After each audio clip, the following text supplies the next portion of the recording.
So we're just going to show you how Sister Supporter Bournemouth would fill out the public consultation for a buffer zone in Bournemouth.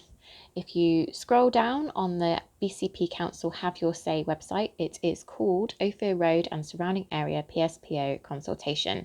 So Ophir Road is the name of the road that the abortion clinic is on, and the PSPO just stands for Public Space Protection Order, which is how they would implement a buffer zone.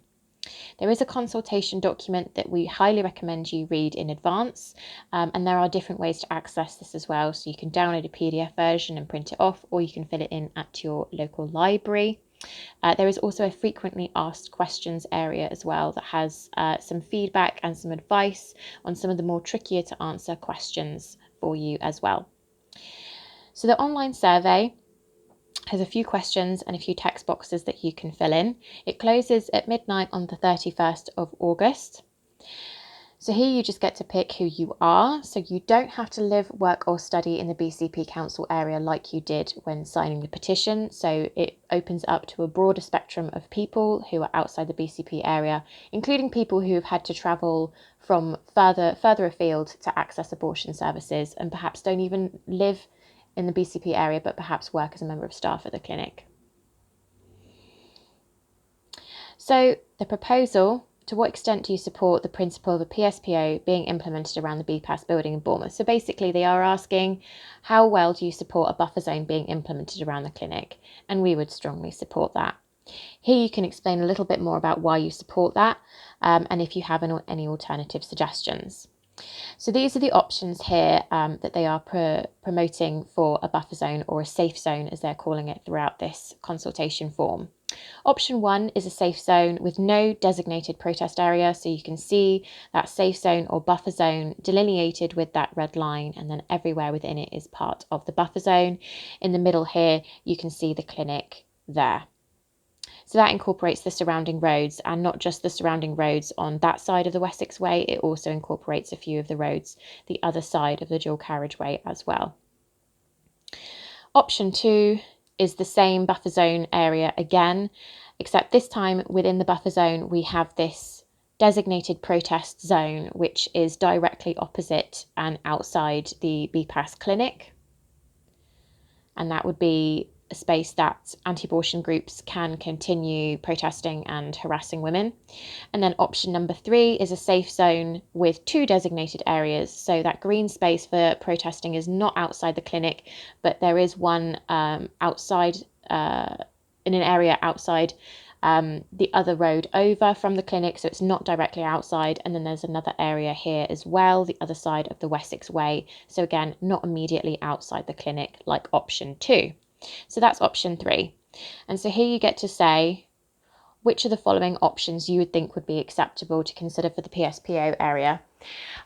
Sister Supporter would pick option 1 because we believe that anti-abortion groups can continue protesting outside of the buffer zone without impacting or harassing women, and other areas, other buffer zones in the UK have used buffer zones without any designated protest area. That's happened in Manchester and in Richmond in London as well.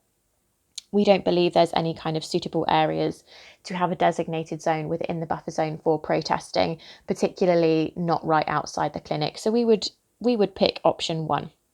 And then you can explain your reasons for this in the text box there. And then for the PSPO orders, so this is looking at the specific activity of anti-abortion groups within the buffer zone.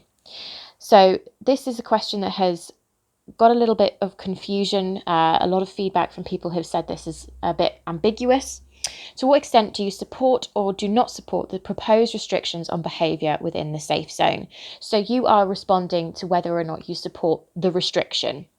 So all these activities here listed A to F, we would respond strongly support, because you are strongly supporting the restriction on that activity. You are not strongly supporting the activity itself. So we would say strongly support for all of these. And then I'll just keep scrolling just to show the rest of the questions. If applicable, please explain why you do not support any of the restrictions. That's not applicable to Sister Supporter. And so again, this question is asking a similar thing again, but instead of looking at the activities within the buffer zone, It's looking at the activities within those designated protest areas. So Sister Supporter here would answer strongly support again, because if the council decide ultimately to put in any designated protest zones within that buffer zone, we believe again that we should be restricting as much of that protest activity as possible to limit any impact it might have on patients and clinic staff as well. So we would click strongly support for all of those. And then again, if applicable, you can respond to why you did not support any of the restrictions. For us, that is not applicable. Times the PSPO would cover, Sister Supporter would click all the time. This is because we have seen anti-abortion activity outside the clinic, not just during weekdays, but at weekends as well. And we believe that local residents should be protected from having to witness that. So we would say all of the time. And then behaviour in the area around the BPAS building. So this gives you the opportunity to share more about what you have seen personally and potentially experienced as well. So if you are someone who has used the clinic or works at the clinic, this is a really good opportunity to make it very clear what you have experienced. So I would say witnessed to all of this, because as a Sister Supporter volunteer, I have witnessed a lot of this behaviour myself. And then you have an opportunity to give further comments and respond to this question. Are there any positive or negative impacts of this proposal that you think BCP Council should take into account in relation to equalities of human rights? This is a bit of a long question, so you don't actually have to answer any of these text boxes. They are not required responses. So if you don't feel like you have any answers to give or not sure what to put, you can just skip them. So the postcode is the only piece of personal information that they will be collecting from you. Otherwise, the form is basically anonymous. And then it will ask you some demographic questions, which again, if you don't want to opt into, you can just say prefer not to say for all of these. And then once you get to the end, it says, thank you for completing the survey. Please click submit. You haven't submitted the survey and it has not been sent to the council until you click submit. So make sure you click submit. The format is slightly different on a laptop or desk-based PC. Each question has its own page, so it's not as condensed as this. But hopefully that has helped you see how Sister Supporter would fill out this form, and we hope that helps.